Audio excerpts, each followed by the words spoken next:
कैसे हैं आप? आपने देखा प्रोग्राम का नाम ऑल इंडिया भाईजान? पसंद आया आपको?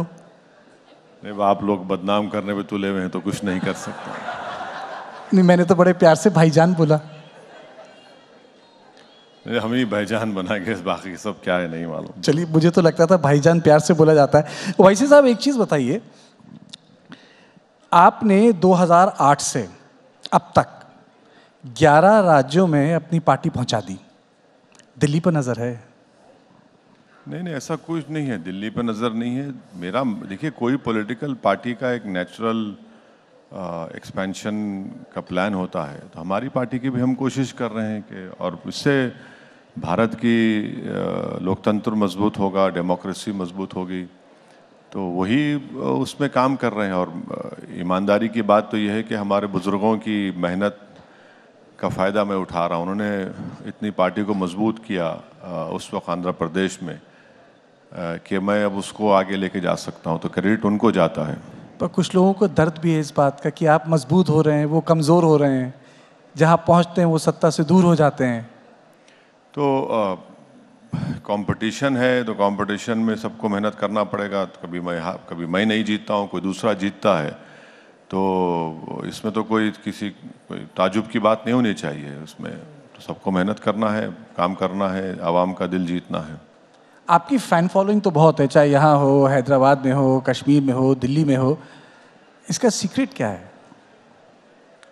सब इसमें देखिए, ये बात सच नहीं है, क्योंकि अगर इतना फॉलोइंग होती तो मैं कई चुनाव जीत जाता। तो लोग सुनते हैं, मगर अभी बहुत मेहनत करना है, बहुत कामयाबी हासिल करना है, बहुत से मंजिलों को पाना है। तो अभी लड़ाई जारी रहेगी, जद्दोजहद चलती रहेगी। तो इस पे मैं खुश नहीं हो सकता हूँ, मगर बहुत आगे जाना है, कोशिश करते रहेंगे। नहीं, कुछ लोग कहते हैं कि ओवैसी साहब की डबल पावर है, अगर जितवा ना सकें तो हरवा ज़रूर देंगे। नहीं, ऐसा नहीं है। देखिए, काशीराम साहब ने अच्छा कहा था कि इलेक्शन आप लड़िए, पहले हारिए, हरवाइए, फिर जीतिए। तो इलेक्शन लड़ना है तो आप जब तक आप इलेक्शन नहीं लड़ेंगे तो आप अपनी ताकत कैसे दिखाएंगे, आप अपनी पार्टी की स्ट्रेंथ कैसे दिखाएंगे। तो इसीलिए हम इलेक्शन लड़ते हैं, और बहुत सी बार कामयाबी नहीं मिलती, मगर हम लड़ते हैं इलेक्शन ताकि हमारी सफ़र को हम जारी रख सकें, और आज नहीं तो कल मिलेगी कामयाबी। एक चीज़ बताइए कि अखिलेश, ममता और कांग्रेस के कई नेता आपको सोशल मीडिया स्टार बोलते हैं। हैदराबाद में रॉक स्टार, ये लोग कहते हैं आप सोशल मीडिया स्टार। सही बात है? नहीं, चलिए, कुछ तो मान तो लिए हैं। इनका बड़ापन है कि मुझे कुछ मान लिए लोग कि मैं कुछ हूँ। अच्छा, ये पूरा किसान आंदोलन चला, ओवैसी साहब आप नज़र नहीं आए। नहीं, किसान आंदोलन में तो ये तो ए पॉलिटिकल आंदोलन है, और हम सब लोग उसकी तायीद कर रहे हैं, सपोर्ट कर रहे हैं उनको। तो उसमें जाकर खामखा हम लोग माहौल को क्यों ख़राब करें? वो लोग कर रहे हैं। हाँ, उनकी डिमांड जो है वो जस्टिफाइबल डिमांड्स हैं, और सरकार को उसको मानना चाहिए, कबूल करना चाहिए, और ये हम बोले हैं और फिर से बोल रहे हैं। ओवैसी साहब, आपको एक मैं मसले पे लाता हूँ। मैंने आपकी पूरी स्पीच सुनी संसद में, आपने लंबा भाषण दिया था। आप काफ़ी नाराज़ थे, गुस्से में भी थे जब आपने भाषण दिया। आपको इतना गुस्सा क्यों आ रहा था सदन में? नहीं, कहाँ गुस्सा था? वो गुस्सा तो नहीं था। नाराज़ थे आप? नहीं, आप यही बात नरेंद्र मोदी के बारे में क्यों नहीं बोलते? 1.5 घंटे का भाषण दिए। नहीं, वो बात अलग है भाई। आप नाराज थे, आपने 8 मिनट बोला, तो उसमें गुस्सा कहाँ नजर आएगा? 8 आपने 92 की बात को प्राण प्रतिष्ठा से जोड़ दिया, राम मंदिर वाले। हाँ, बिल्कुल, ये फैक्ट है। देखिए, 22 जनवरी की बुनियाद तो 1949 में डाली गई थी, जब जीबी पंत ने मस्जिद के अंदर मूर्तियां रखने की इजाज़त दी। 22 जनवरी की बुनियाद तो 6 दिसंबर को डाली गई। तो ये बिल्कुल सच है। और अगर 6 दिसंबर नहीं होता, 22-23 दिसंबर की रात में 49 में मस्जिद में मूर्तियां नहीं रखी जाती, तो 22 जनवरी मुमकिन था क्या? बताइए आप। लेकिन ओवैसी साहब, ये जो मंदिर बना है वो तो कोर्ट के आदेश से बना है। हाँ, बिल्कुल। और उसका दूसरा पहलू भी है। नहीं, कोर्ट मस्जिद की जगह भी है। नहीं, कोर्ट इसीलिए तो हमने डिसएग्री किया था सुप्रीम कोर्ट के जजमेंट को, कि सुप्रीम कोर्ट ने ये कहा कि हम आस्था की बुनियाद पर ये फैसला दे रहे हैं, और वही सबसे बड़ा आज प्रॉब्लम बन चुका है और कल भी बनेगा। क्यों? क्योंकि अगर आप आस्था को फैक्टर बनाएंगे तो फिर एविडेंस का क्या होगा? अगर कोर्ट आस्था के फैसले करेगा तो फिर आपकी आस्था मेरी आस्था से बढ़ के कैसे होगी? बताइए आप। वो तो गलत है वो। इसीलिए हम यकीनन सुप्रीम कोर्ट एपेक्स कोर्ट है, आखिरी कोर्ट है, और जस्टिस जे.एस. वर्मा ने कहा था, सही कहा था कि supreme court is supreme but not infallible. तो वो फैसला बिल्कुल जो फैसला आया था वो आस्था की बुनियाद पर था, और जिस बात का मुझे खदशा था, डर था कि ऐसे कई इश्यूज ओपन हो जाएंगे, अब इश्यूज ओपन हो गए। आपका ऑब्जेक्शन किस चीज़ पे है ओवैसी साहब? आपका ऑब्जेक्शन राम मंदिर पे है या उससे जुड़ी आस्था से है? नहीं, मेरा ऑब्जेक्शन इस बात पर है कि 6 दिसंबर को सुप्रीम कोर्ट को वादा कर वहाँ पर अडवाणी और जितने बीजेपी आरएसएस के नेता थे, उन्होंने सुप्रीम कोर्ट को वादा किया था कि हम मस्जिद को हाथ नहीं लगाएंगे, और मस्जिद को उन्होंने शहीद कर दिया, डिमोलिश कर दिया। और तरफे तमाशा ये है कि किसी एक का भी कन्विक्शन नहीं हुआ उसमें, किसी एक का भी कन्विक्शन नहीं हुआ। अगर जीबी पंत उस वक्त उन मूर्तियों को हटा देते और बोलते कि नहीं ये गलत हुआ है, 145 सीआरपीसी इस्तेमाल कर लेते तो ये इशू नहीं बनता। आप बगैर मुस्लिम पक्ष को सुने 86 में ताले खोल दिया आप। तो ये तो एक नाइंसाफी की एक पूरी लिस्ट है। तो यही हम बता रहे हैं। क्यों किसी मंदिर के ऊपर हमारे को गुस्सा होगा? भाई ये मुल्क, जैसा अभी आपने कहा, ये मुल्क की खूबसूरती, इसकी डाइवर्सिटी है, इसका प्लुरलिज्म है। इस देश का कोई मजहब कभी था नहीं, ना कभी रहेगा। ये देश तो उन लोगों को भी मानता है जो किसी भगवान या अल्लाह को नहीं मानते।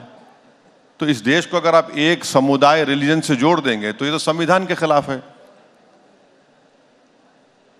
लेकिन असदुद्दीन जी, अगर आप एक बात कह रहे हैं कि एक धर्म दूसरे धर्म से बड़ा नहीं होता, लेकिन आप सांसद हैं, आपने संसद में जब भाषण दिया तो आपने कहा आप राम के सम्मान करते हैं, और दूसरी तरफ आपने बाबरी मस्जिद जिंदाबाद बोला। हाँ, बुरी बात क्या है उसमें? मैंने कहा कि मैं नाथूराम के खिलाफ हूँ।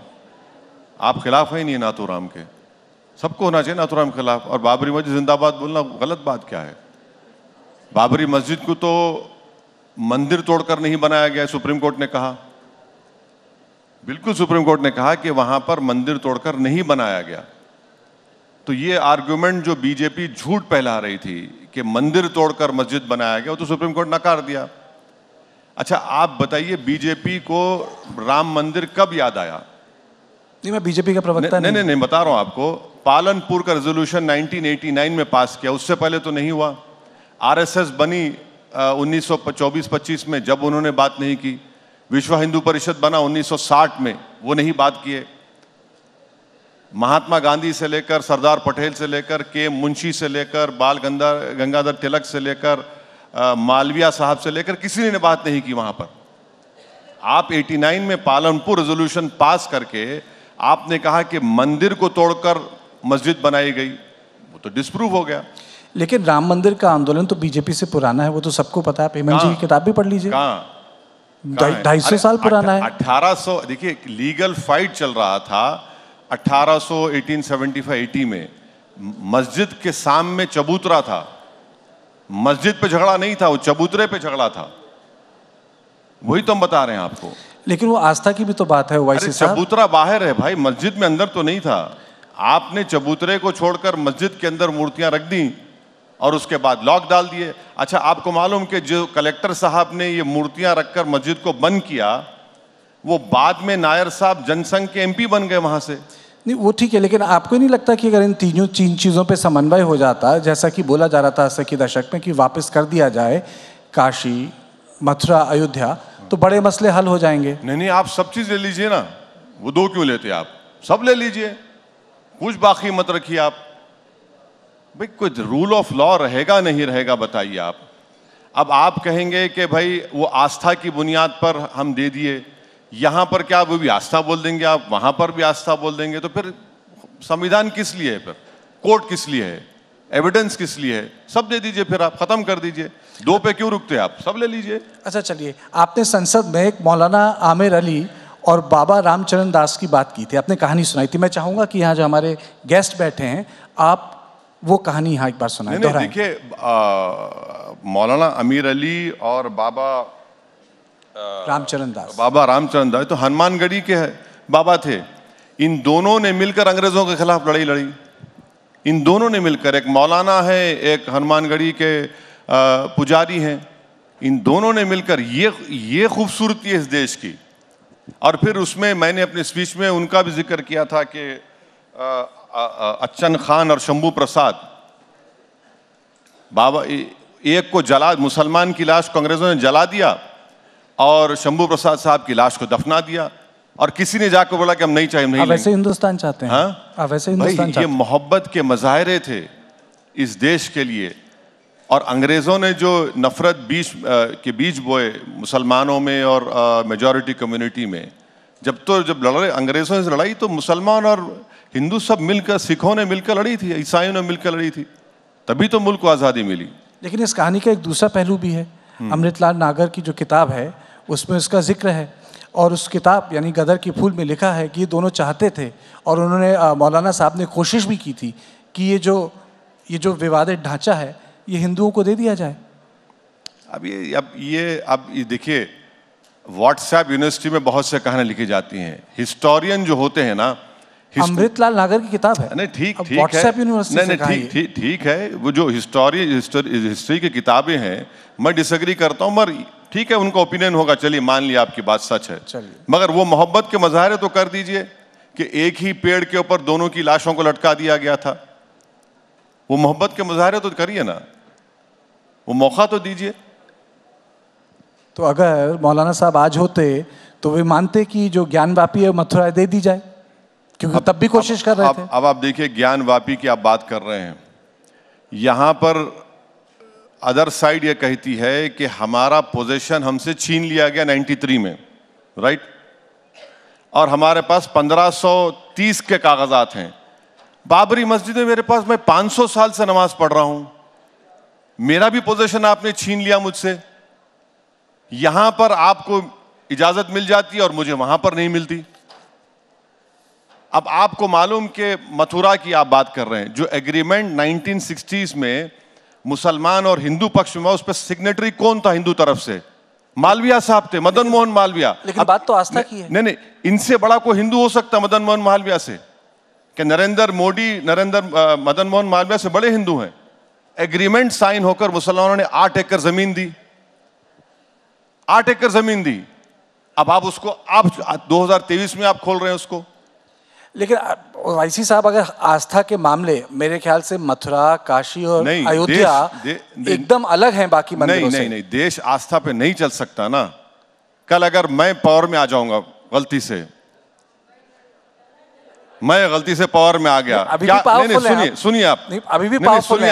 अगर गलती से मैं प्राइम मिनिस्टर बन गया और मेरे पास भी 300 MP आ गए गलती से, मैंने ख्वाब में भी नहीं सोचता हूं, मगर कह रहा हूं, मैं कहूंगा मेरी आस्था, क्या करेंगे आप? यही तो हम कह रहे हैं ना कि देखिए, आस्था पे नहीं चल सकेगा। ये तो हाइपोथेटिकल सवाल है, तो अदालत ने किया है। अरे नहीं, अदालत के पास वही लोग तो गए। आप जब 91 का प्लेसेस ऑफ वर्शिप एक्ट बना दिए, फिर आप ये क्यों कर रहे हैं?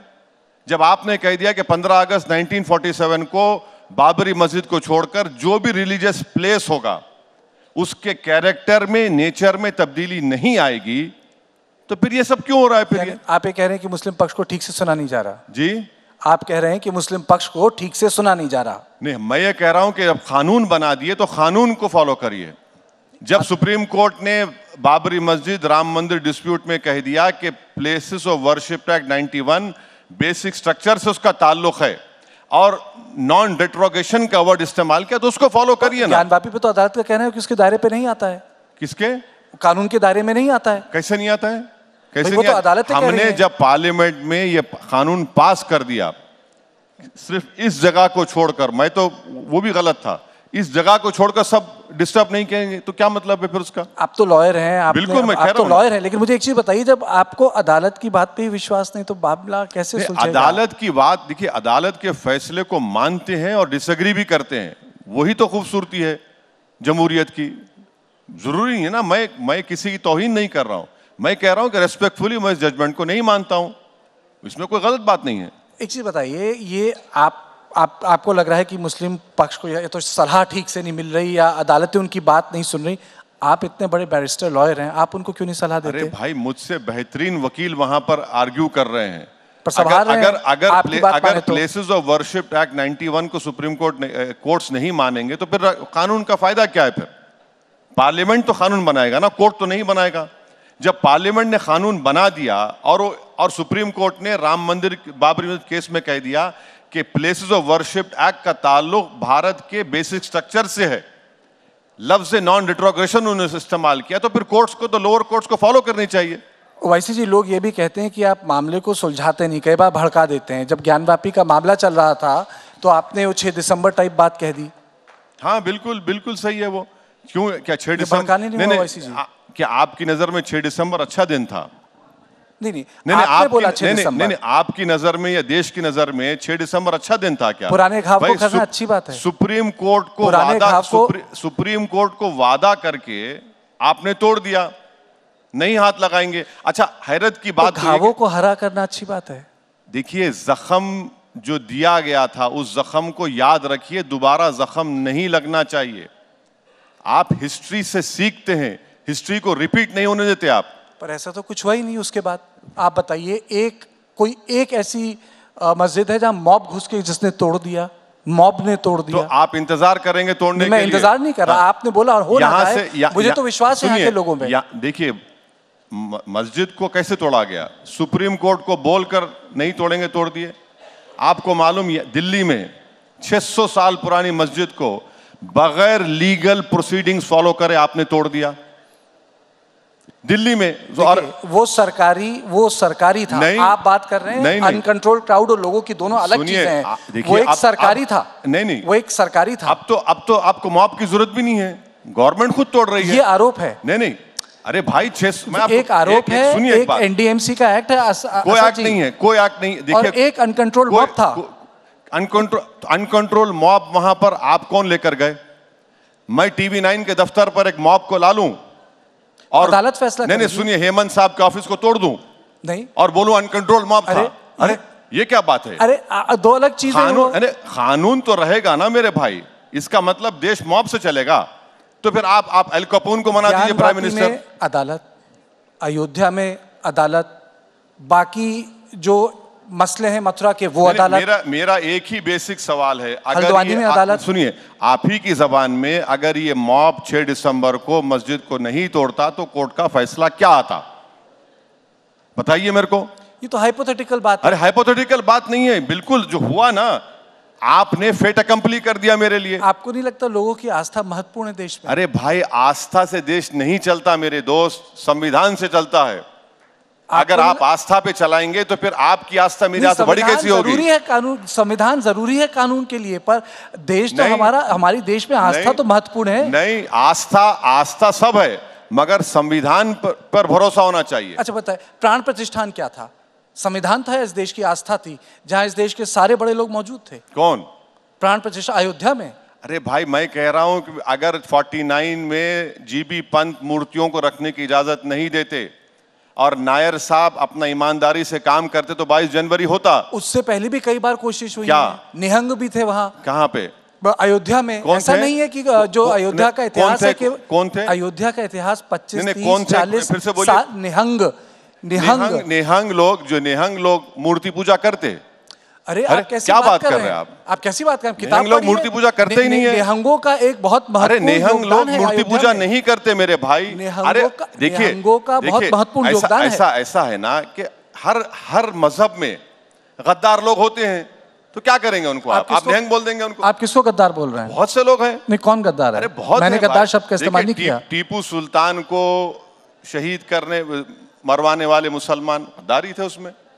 सिराजुद्दौला को नुकसान पहुंचाने वाले मीर सादिक, बहुत है, बहुत से आस्तीन के सांप हैं। चलिए, आस्तीन के सांप अलग से बात की जाएगी। एक चीज बताइए, आपको ये यूनिफॉर्म सिविल कोड से क्या आपत्ति है? नहीं भाई, यूनिफॉर्म सिविल कोड में कार्तिकेय को हिंदू अनडिवाइडेड फैमिली में टैक्स रिबेट मिलेगा, मुझे नहीं मिलेगा, ये क्या बात है? मुझे मिलना चाहिए। अगर अच्छा महिलाओं सुन लीजिए, के सुन लीजिए। अगर महिलाओं के अधिकार हो जाएं, अरे, बराबर हो जाएं, तो अच्छा उसमें क्या आपत्ति कैसे है? होंगे बताइए, कैसे होंगे? आप विल का पावर निकाल रहे हैं, आप विल का पावर तो नहीं निकालेंगे आप। और विल का पावर बोलते हैं आपको विल, भाई मुसलमानों में मैं विल के पावर में I can not even exceed 1/3। आप नहीं चाहते कि रिफॉर्म्स हों? रिफॉर्म आप क्यों रिफॉर्म करेंगे मेरा? क्यों? यानी आप सुनिए, आप क्या कर रहे हैं बताता हूं। माने आपसे मुराद जो बीजेपी कर रही है, आप Hindu marriage act, Hindu succession act मुझ पर थोप रहे हैं। भाई आपकी मोरालिटी मुझ पर क्यों थोपेंगे आप? मिसाल के तौर पर उत्तराखंड की मिसाल ले लीजिए आप। आपको मालूम उत्तराखंड में आप बोल रहे हैं कि प्रोहिबिशन लिस्ट बना दिए शादी की आप, कि पिता के तरफ मां के तरफ। आपकी मोरालिटी मुझ पर क्यों थोपेंगे आप? भाई मैं right to choice Supreme Court ने कह दिया फंडामेंटल राइट है। उत्तराखंड में आपने कह दिया कि प्रोहिबिटेड लिस्ट बना दिया आपने, वो कैसे होगा बताइए? अच्छा आप उसमें प्रॉपर्टी का डिवीजन डिस्ट्रीब्यूशन पे एक इल्जाम लगाते, नहीं मुसलमान की बेटी को भाई के बराबर हिस्सा नहीं मिलता। ये क्यों नहीं बोलते कि मुसलमान की बेटी को अपने बाप की जायदाद में भी हिस्सा मिलता, अपने हस्बैंड की जायदाद में भी हिस्सा मिलता उसको? आप ये नहीं बताएंगे, ये नहीं बोलेंगे कि ऐसे 20 इंस्टेंसेस हैं जहां पर मुसलमान बेटी को भाई से बढ़ के मिलता है, ये भी नहीं बोलते। अच्छा यूनिफॉर्म सिविल कोड की आप बात कर रहे हैं, अरे भाई आप उसमें उत्तराखंड के लेटेस्ट है, खत्म कर लीजिए। एक सवाल और है। उत्तराखंड में आप ट्राइबल को क्यों निकाल दिए? तो यूनिफॉर्म कहां हुआ? सुनिए, आर्टिकल 25 के तहत एक तो आप निकाल दिए ट्राइबल को, राइट टू इक्वालिटी का वायलेशन है, और फिर आप उसमें कह रहे हैं कि नहीं एक्सेप्शन, कहे का एक्सेप्शन दे रहे हैं आप? तो पूरा मकसद क्या है कि हिंदू मेजॉरिटी कम्युनिटी की जो मोरालिटी है वो मुसलमानों पे डाल दिया जाए। क्यों डालेंगे भाई आप? नहीं, दो चीजें हैं। एक है कि यूनिफॉर्म सिविल कोड का अपना उद्देश्य और एक अपना लक्ष्य है। जैसे कि एक ही मैरिजेबल एज हो, कई सारी चीजें होती जो बाद में सुलझ सकती हैं, कुछ चीजें पहले सुलझाई जा सकती हैं। हेमंत सर, एक मिनट ठहरिए। Prohibition of child marriage act है, पॉक्सको एक्ट है, ये क्या लेके आ रहे फिर आप? ये क्या लेके आ रहे हैं आप बताइए? सेंट्रल एक्ट है ना prohibition of child marriage. Government का डेटा है 12 लाख चाइल्ड मैरिजेस हुई लास्ट डेटा, जिसमें से 84% तो हिंदू भाई बहनों की हुई। कानून से चाइल्ड मैरिज खत्म होने वाला नहीं है, ये एक सोशल ईवल है, मगर आप तो कानून बना दिए। अच्छा और एक बात में, इसका मतलब है नहीं सुनिए, आपको रियलिटी बता रहा हूं। पूरी खत्म करिए। मैं खत्म करता हूं। इसका ये मतलब है कि हम कानून ना बनाएं। अरे कानून, यूसीसी मैं आपको नहीं रोक रहा हूं, बस्ते में डाल दिया जाए। मैं आपको बोल रहा हूं कानून बनाए भी तो आपने कौन सा पहाड़ खोद कर क्या निकाला? चूहा भी नहीं निकाला आपने। अच्छा और एक बात, चाइल्ड मैरिज एक्ट जब होती है वो वॉइडेबल होता है, वॉइड नहीं होती। आपको यूसीसी से आपत्ति है, आपको सीए से भी आपत्ति बिल्कुल है। क्यों? अरे भाई जमहूरियत है क्या? डिक्टेटर की हुकूमत है यहाँ पर? ये तो डेमोक्रेसी है, लोकतंत्र है। हाँ, डिफरेंस ऑफ ओपिनियन होना चाहिए। अब आप कल नरेंद्र मोदी बोलेंगे कि कल से अच्छा, पूरे आपत्ति क्या? अरे बोलने, मोदी का नाम तो लेने दीजिए। आप क्यों डर रहे हैं? मैं बोल रहा हूँ ना, नाम लीजिए। मुझे आपको क्या होगा? रुकिए, पूरा नाम लीजिए। अच्छा आप नरेंद्र मोदी बोलिए, उसमें कोई दिक्कत नहीं। मैं आपसे ये कह रहा हूँ कि दिक्कत क्या है सीएए से? सीएए से दिक्कत ये है कि ये मजहब की बुनियाद पर बनाया गया। देश के संविधान में आप मजहब की बुनियाद पर कैसे बनाते हैं आप? अब लोग बोलते हैं ये ओवैसी क्यों? अच्छा भाई, आसाम में सुप्रीम कोर्ट मॉनिटर्ड एनआरसी हुआ, आप हेमंत बिश्व शर्मा एक्सेप्ट ही नहीं कर रहे उसको। सीए से किसी मुस्लिम की नागरिकता कहां जा रही है? सुनिए आप बताइए मुझे, सुन तो लीजिए। कहां जा रही है? परसिक्यूटेड हिंदूज को जगह मिल रही है। सुन तो लीजिए आप। ये एक दिल पे हाथ नहीं, दिल पे नहीं, वैसे जी मैं कहीं पे हाथ नहीं रखता हूं। मैं दिमाग से बताइए। चलिए, मैं कहीं पे हाथ नहीं रखता हूं। चलिए, नहीं एक चीज बताइए। मैं किसी पे हाथ नहीं रखता हूं। मैं तो अफगानिस्तान भी क्यों, मैंने देखा, देखिए वहां सिख थे, कम हो गए। पार्टीशन के टाइम पे कितने हिंदू थे पाकिस्तान में, सबको पता है। अच्छा, कम हो गए। अच्छा, सबको पता है। तो अगर परसिक्यूटेड आप ये बोलना, अच्छा अब आप पूछ लिए ना, अगर परसिक्यूटेड हिंदूज को अगर देश में जगह मिल जाए तो उसमें दिक्कत क्या? बस देखिए, मैं इस बात का मुखालिफ नहीं हूं कि पाकिस्तान से, अफगानिस्तान से, बांग्लादेश से, श्रीलंका से, बर्मा से हिंदू भाई बहन, सिख, क्रिश्चियन आ जाएं। क्या आप ये कहना चाह रहे हैं कि इस कानून से पहले वो लोग नहीं आते थे इंडिया को? और ये कानून क्या कर रहा है? कि दिसंबर 2014 के बाद किसी को नहीं देंगे, नहीं आएंगे। अब 14 के बाद अगर हमारे हिंदू भाई पाकिस्तान नहीं देंगे आप, हमारे पास लॉन्ग टर्म वीजा का प्रोविजन है। लॉन्ग टर्म वीजा के बाद उनको सिटीजनशिप देने का इख्तियार है। बीजेपी ये बोल रही कि इससे पहले कोई था ही नहीं प्रोविजन, क्या बात कर रहे हैं? नहीं तो इस पे आप बहस कीजिए, अमेंडमेंट लाइए, आप बोलिए कि इसे ट्वीक किया जाए। सुनिए मेरा मेरा मेरा खत्म तो करने दीजिए। अब आप कह रहे हैं कि नागरिकता क्या खतरा है? आपको देखिए, CAA को अकेला नहीं देख सकते, NPR और NRC के साथ जोड़ना पड़ता उसको। आपको NRC भी क्या गलत है भाई?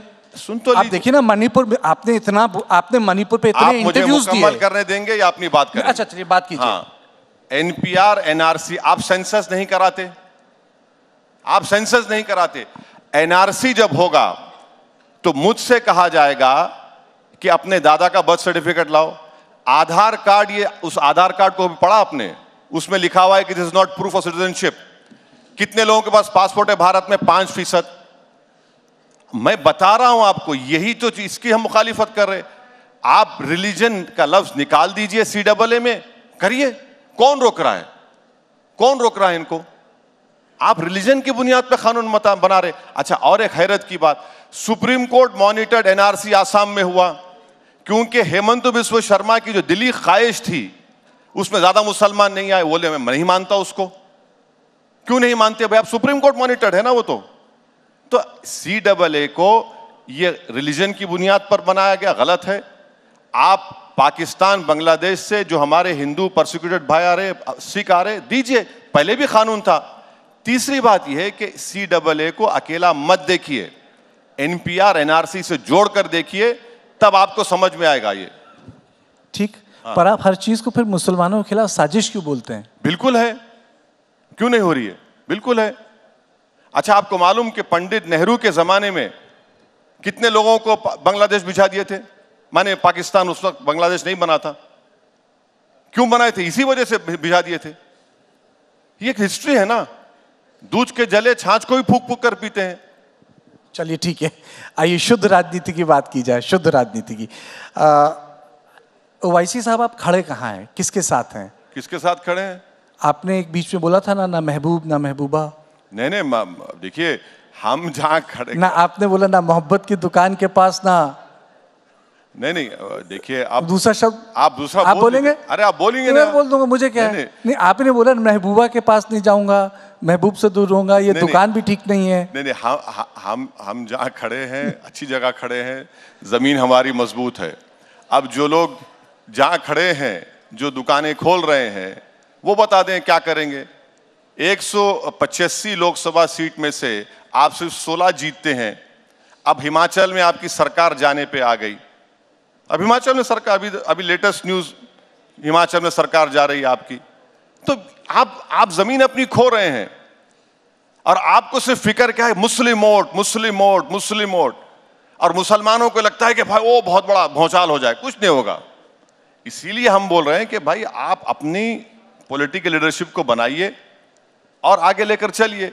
ये पैगाम दिया जाता है मुसलमानों को, अभी भी दिया जाता है, पहले भी देते थे कि बस हमारे गले में एक सांप डाल दिए, बस नाचते रहो सेकुलरिज्म का नाम लेकर। कहाँ सेकुलरिज्म है? जो संविधान का सेकुलरिज्म है उसको मानता हूं, मानता रहूंगा। ये पॉलिटिकल सेकुलरिज्म काय का सेकुलरिज्म है? अशोक राव चौहान जो मुझे गाली देते थे अब बीजेपी में चले गए। बताइए कौन कौन चले जा रहा है बीजेपी में? कौन सा सेकुलरिज्म है बताइए? अजीत पवार बीजेपी में चले गए, अभी बहुत से लोग जाने वाले हैं सुना में। लेकिन आप पे भी आरोप लगता है कि आप भी सेक्युलरिज्म के हाथ मजबूत नहीं करते। आप वहां टिकट दे देते हैं जहां द सो कॉल्ड जो कहते हैं कि बीजेपी खिलाफ पार्टियां वो चुनाव हार जाती हैं। कार्तिकेय साहब, मैं आपसे रिक्वेस्ट कर रहा हूं, आप अपने TV9 के जिम्मेदारों से बात करके एक दिन डिबेट लगा लीजिए कि असदुद्दीन ओवैसी के लड़ने से किसको फायदा हुआ। 10 मिनट भी नहीं लगेंगे, पूरे उठ के चले जाएंगे यहां से। इंपेरिकल डेटा रख के बात करेंगे। लोकसभा की 3 सीट में लड़ता हूं और मोदी 306 जीत जाते मेरी वजह से, और जो 400 लड़ते और 50 पे आ जाते वो दूध के धुले हुए हैं। मेरा नाम असदुद्दीन है इसलिए मुझे गाली दी जाती है। और जो लड़ते हैं यूपी में 400 सीट, जीतते हैं 2 और 1, उनको कुछ नहीं बोलते आप। मैंने आपसे मुराद जो दूसरे लोग जो हमको गाली देते। पर किशनगंज का दर्द भी तो समझिए। क्या दर्द? किशनगंज वही सीट अनाउंस कर दी आपने। हाँ? किशनगंज का दर्द तो समझिए। नहीं कि अरे मैं पिछले बार भी किशनगंज लड़ा था, 3 लाख वोट मिले हमको। एक ही सीट कांग्रेस जीती या गठबंधन जीता किशनगंज, हमारे हम बीजेपी नहीं जीती वहां पहला पर। टिकट आपने किशनगंज ही अनाउंस कर दिया। नहीं नहीं भाई, हम लड़े हैं वहां पर। अच्छा और एक बात सुनिए, मेरे तो हुआ होगा कांग्रेस को। बिहार के चुनाव में मेरे 5 एमएलए जीते। सीमांचल की जनता को सलाम, सबसे बैकवर्ड एरिया भारत का, उन्होंने मेरे 5 विधायक को जिताया। 4 विधायक को आप खरीद लिए, और महाराष्ट्र में आपसे कांड होता है तो आप आसमान सर पे उठा लिए। जब आप गुनाह करते हैं तो वो गुनाह नहीं है। अब नीतीश कुमार तो पलटी मास्टर हैं, कुलाटी मार दिए। अब तेजस्वी को मालूम हो रहा है कि क्या होता है पावर लूज करने का मतलब। लोग कहते हैं कि ओवैसी साहब दिखते हैं बीजेपी से लड़ते हुए, हाँ? लेकिन वो लड़ कांग्रेस से रहे हैं। किससे लड़ते हैं? दिख तो रहे हैं बीजेपी से लड़ते हुए, हाँ। लेकिन लड़ कांग्रेस से हाँ, रहे हैं। इसीलिए टोल गेट के पास मुझ पर 6 गोलियां चलाई गई थी। मैं बोला था किसी को चला दो बेटा गोली। हाँ? क्या बात कर रहे हैं? मैं नहीं कह रहा, राहुल गांधी कहते हैं आपकी यारी बीजेपी से है। अरे गाड़ी पर गोलियां चली मेरे, एक नहीं 6 गोलियां, कितने 4-5 गोलियां चली। मेरे घर पर हमला हो जाता है, ये सब मैं करा रहा हूं क्या सेटिंग बोल के? भाई मेरे घर में भी फैमिली है। तो इसका बीजेपी से क्या लेना देना? मैं बता रहा हूं ना आपको, अब बहुत लेना देना है उससे, बहुत कुछ लेना देना है। आपको नहीं दिख रहा तो मैं क्या करूं? ऐसी बात कर देते हैं वैसे साहब। इसमें सवाल मैं आपसे पूछ रहा हूं कि आप पे आरोप लग रहा है, मैं बता रहा हूं ना, मोदी के खिलाफ लड़ते दिखते हैं, पर लड़ाई आपकी कांग्रेस से है। नहीं, लड़ाई देखिए, लड़ाई तो सबसे है। अच्छा, राहुल गांधी भी कहते हैं, आप फिर बोले कि आप, मैं बता रहा हूं ये राहुल गांधी भी कहते हैं। अच्छा, आप जब ये पार्लियामेंट में डिबेट हुई थी 22 जनवरी के बारे में, आपको चाहिए था कि अपोजिशन लीडरों की स्पीचेस को दिखाते आप? ऐसा लग रहा, मैंने अपनी स्पीच में कहा, वो नहीं दिखाया आपने, वो नहीं बोला। आपकी स्पीच तो बहुत चली, वायरल है। अरे मेरी क्या हुआ, जो अपोजिशन के जो लोग स्पीच दे रहे थे, ना निगल सक रहे थे ना कुछ बोल सक रहे थे। तो हमारे मुसलमानों में क्या होता, जब काजी साहब और 2 गवाह दुल्हन से जाकर पूछते कि आपकी रजामंदी है इस लड़के से शादी करने के लिए, तो बाज वक्त दुल्हन शर्मा कर खामोश हो जाती है, तो उसकी खामोशी को रजामंदी के तौर पर लिया जाता है। तो ऐसा ही लग रहा था लोकसभा में कि ऐसा खामोश बैठे हैं पूरे। अच्छा चलिए छोड़िए, आप बताइए राहुल गांधी कैसे लीडर है? हाँ? राहुल गांधी कैसे लीडर है? मैं कांग्रेस से मेरा कोई ताल्लुक नहीं है। अरे भाई, कांग्रेस के नेता होना जरूरी नहीं है। मैं पूछ सकता हूँ कि अरे मैं क्यों बोलूं भाई?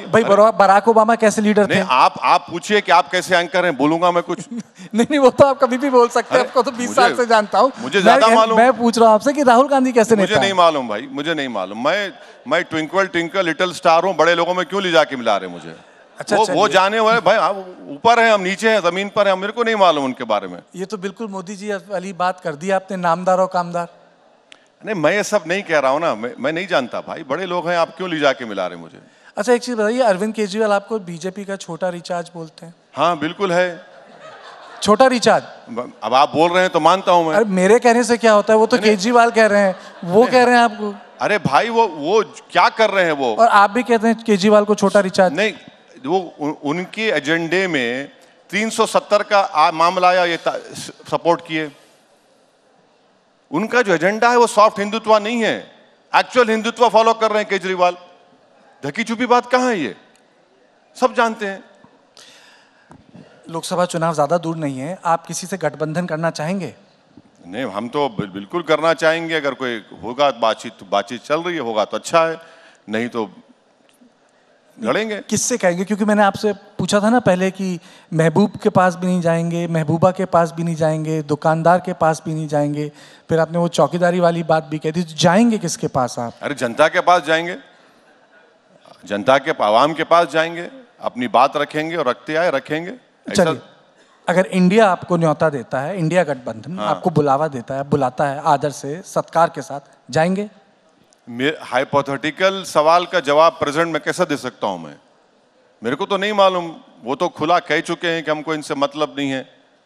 माने बकेट भर भर के गाली देते हमको रोज, तो अब बुलाएंगे तो नहीं मालूम, मुझे नहीं मालूम। नहीं, अगर बुला लिया तो दिल पसीजेगा आपका। हाँ? दिल पसीजेगा आपका। नहीं, आप ऐसा बोल रहे हैं कि जवानी में कोई दो लोग मोहब्बत करते, कोई बरसों के बाद कोई वो मिल गई तो बोले तुम बुलाओ तो मैं आ जाऊंगा, ये तो बात नहीं है ना, ये तो पॉलिटिक्स की बात कर रहे हैं आप, तो ऐसा तो कुछ नहीं है। अच्छा, फिर आपकी जैसे कि हर एक नेता की एक कोशिश होती है कि मेरा अल्टीमेट एम है, आपका अल्टीमेट एम क्या है?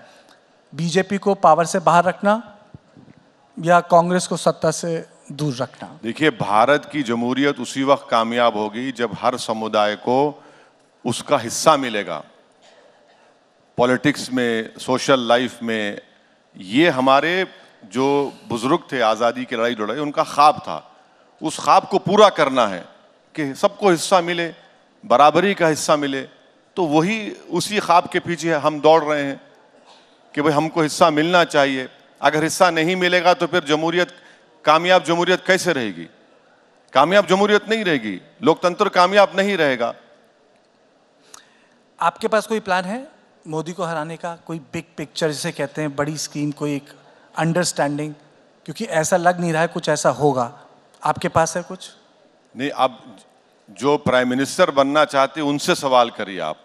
नहीं, वो नहीं, तो नहीं, मुझसे सवाल मत करिए ये। आप नहीं बनना चाहते? हम नहीं चाहेंगे कि तीसरी मर्तबा इस अजीम मुल्क के वजीर आजम नरेंद्र मोदी दोबारा तीसरी मर्तबा बने। मगर जिनको प्रधानमंत्री बनना है, जो प्रधानमंत्री बनने का ख्वाब देख रहे हैं, उनको, वो लोग क्या कर रहे हैं उनसे पूछिए। उनसे पूछिए कि आपके पास क्या ब्लूप्रिंट है। पर आप ख्वाब नहीं देखते मूवर एंड शेकर का, प्रधानमंत्री बनने का? हर पॉलिटिशियन बनना चाहता है, टॉप पोस्ट पे जाना चाहता है। नहीं, मेरा नहीं है।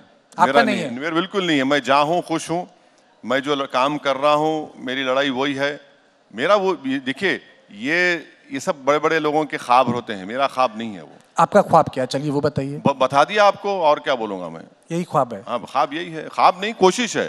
ख्वाब ऊंचे देखना चाहिए, उसको पूरा करने के लिए मेहनत करनी चाहिए। मगर ये ख्वाब नहीं है कि दिल्ली के गलियारों में आकर बैठना, वो मेरा ख्वाब नहीं है। आपकी पार्टी इन लोकसभा चुनावों में कितने उम्मीदवार उतारेगी, कितने कैंडिडेट्स देगी? क्या सोचा है आपने? नहीं, कम से कम पार्टी में अभी डिस्कशन चल रहा है।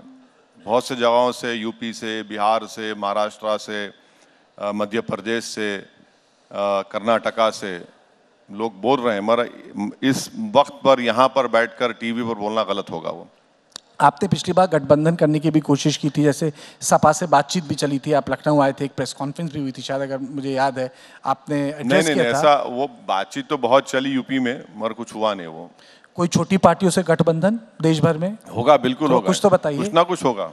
कहाँ होगा? महाराष्ट्र में करेंगे गठबंधन? देखेंगे क्या, अभी तो अरे भाई सब चीज बोल दिए तो फिर कैसे? नहीं, अखिलेश से करेंगे? हाँ, अखिलेश से?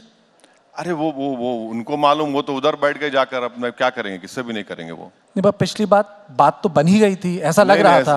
ऐसा नहीं है, सब रूमर्स थे, ऐसा कुछ नहीं था। तो कोशिश तो आपने पूरी की।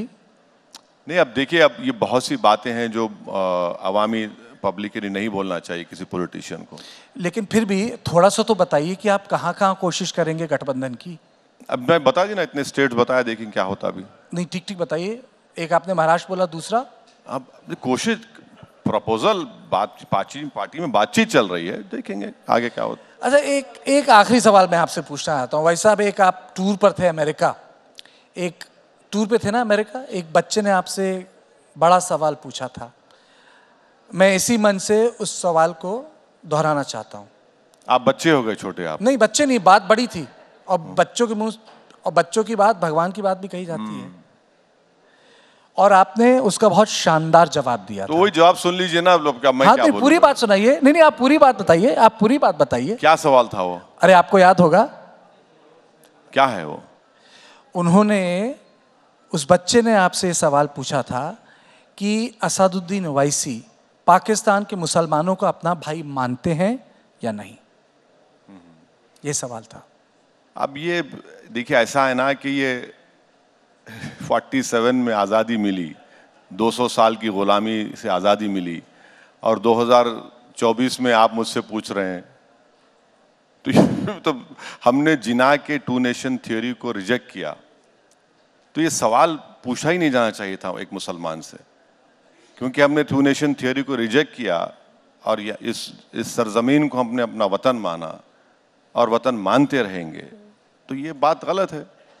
हाँ, ताल्लुकात हर पड़ोसी से अच्छे होने चाहिए, मगर इसका जो इन्वर्टेड कॉमर्स में आप जिस तरफ लेकर जा रहे हैं, मैं तो राष्ट्रवाद की, आपका जवाब राष्ट्रवादी जवाब था।